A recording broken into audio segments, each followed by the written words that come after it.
The Elizabeth Arkham Asylum for the Criminally Insane is one of the richest, atmospheric, and visually interesting concepts in all of Batman's mythology. The history behind this place is so fascinating to me, and I can never get enough of it. With comics and storylines in particular discussing this architectural icon, there is none better than 1989's Batman Arkham Asylum, a serious house on Serious Earth. Today, I'll be reviewing this disturbing piece of comic book history in its entirety, so sit back, grab hold of someone or something, because we're in for one hell of a ride. The comic begins with a fitting excerpt from Lewis Carroll's Alice's Adventures in Wonderland about madness. "But I don't want to go among mad people," Alice remarked. "Oh, you can't help that," said the cat. "We're all mad here. I'm mad, you're mad." "How do you know I'm mad?" said Alice. "You must be," said the cat, "or you wouldn't have come here." We start our grisly tale from the journal of Amadeus Arkham, tending to his sick mother as a boy, because she has fallen into madness. Beetles begin seeping from her mouth, and Amadeus notes the significance of it, being that beetles symbolize rebirth. Fast forward in time, as we see Commissioner Gordon calling for Batman with the bat signal. He tells the Dark Knight that there is a riot at Arkham Asylum, and that the inmates have taken over. The Joker calls them, and asks Batman to join them in the Madhouse, and to persuade him, forces a member of the Arkham kitchen staff, an aspiring artist named Pearl, to draw him a picture of a house, before jamming the pencil in her eye. Batman tells Gordon that he's going in to save her, and that he is afraid what the Joker said on the phone is right, that he is crazy, and will feel at home when the doors of Arkham close behind him. We cut back to an adult Amadeus Arkham in 1920, as he inherits his old family home due to the death of his mother, after she slit her own throat with a razor blade. Amadeus has been working as a psychiatrist at the state penitentiary, and has a new patient referred to him named Martin Mad Dog Hawkins. Amadeus plans on turning his family home into a state-of-the-art psychiatric hospital. Batman arrives at Arkham, noticing traces of salt on the ground, and the Joker releases the hostages, revealing that he never stabbed Pearl's eye out. It was simply an April Fool's joke. Joker proceeds to grab Batman's ass and give it a little squeeze, and we hear all the different kinds of insanity going on in the asylum. The hostages are gone, but several of the Arkham staff willingly stay behind, such as the administrator, Dr. Charles Cavendish, and a psychotherapist named Ruth Adams.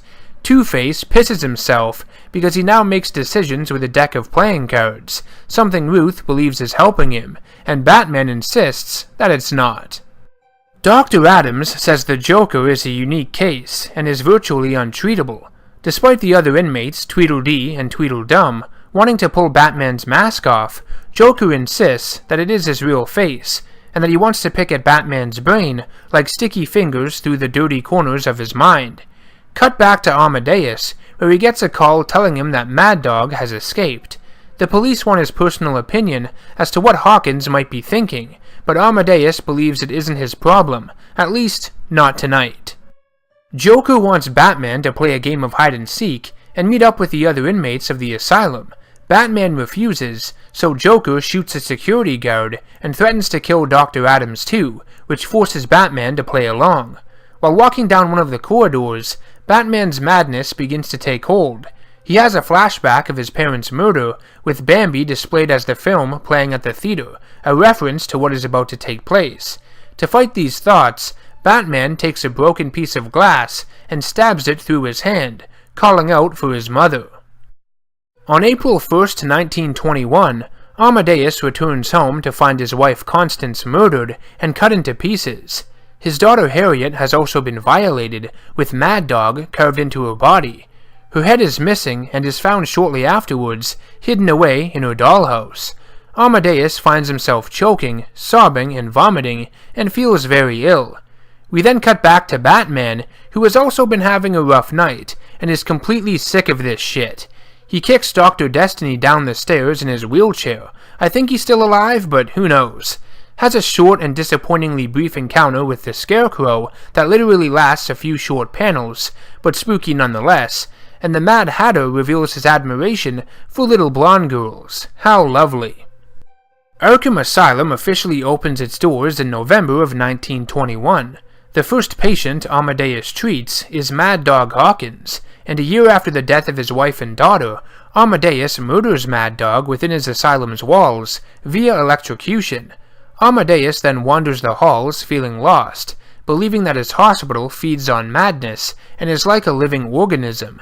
As Amadeus's journal continues, he sinks further and further into insanity.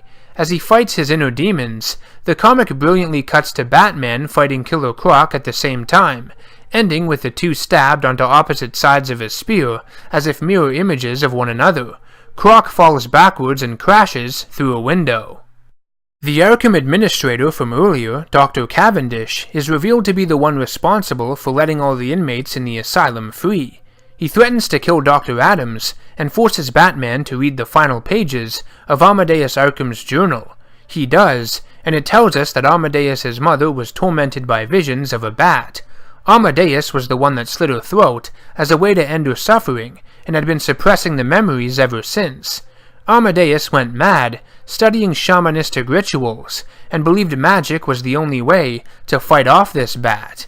He would end up carving a spell on the floor of his cell, using only his fingernails.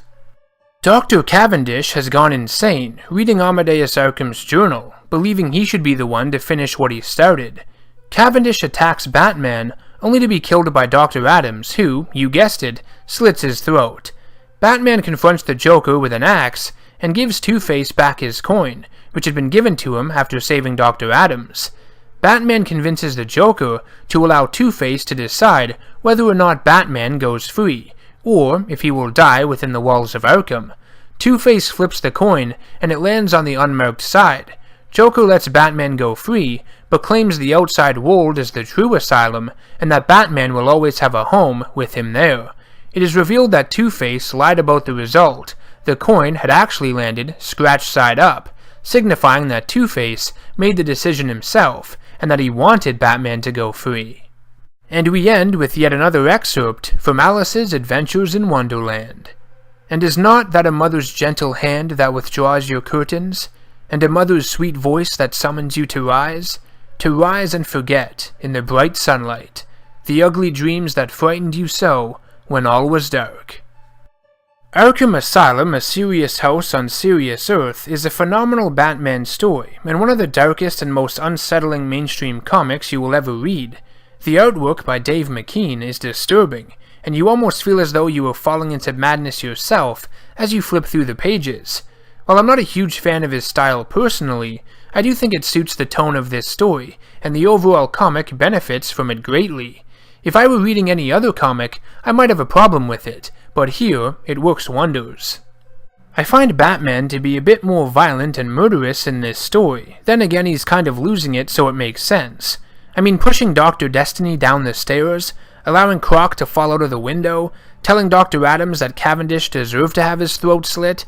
It even hints at Batman killing, or at least severely wounding, that one inmate with the axe near the end, because in one panel he's running at Batman, and we see the Dark Knight poised and ready holding the axe, and then shortly afterwards when he throws it down at Joker's feet, it has blood on it. What happened to the guy? I want to know. While the Batman aspect of the storyline is great, having him locked up with some of his craziest foes, the Amadeus Arkham journal, diving into the dark origins of the asylum, is what really steals the show in my opinion, and is without a doubt the main highlight for me. The part where Amadeus is choking and feeling sick after he finds his family murdered was originally going to depict a cannibalistic-like scene, with only hints at the original script remaining. The reason it was going to be there was because early tribal societies would consume their loved ones as a way to retain some of their essence. It was a way to show Amadeus's fall into madness even more. Killer Croc in the story also represents the old dragon of Revelations, when his fight with Batman is taking place, as you read later entries in Arkham's journal. The spear that is used to defeat him symbolizes rational thought and intellect. Just some interesting religious concepts thrown in there, in case you were curious. The only real nitpick I have with the comic is the fact that some of Joker's dialogue can be a little difficult to read and make out. I understand they wanted a crazy-looking font and everything, showing you how insane he is, but it can be frustrating at times, and I know some people that have put the book down because of it, unfortunately. Now, this goes without saying, but Rocksteady's 2009 video game Batman Arkham Asylum took heavy influences from this storyline. Batman is trapped in Arkham with all the inmates and faces off with the Joker. There were countless references to the events of Amadeus Arkham's journal, and Mad Dog Hawkins in the form of riddles, and scanned chronicles of Arkham you can find and listen to, and even Amadeus's cell you can visit has the same shamanistic symbols drawn on the floor and walls.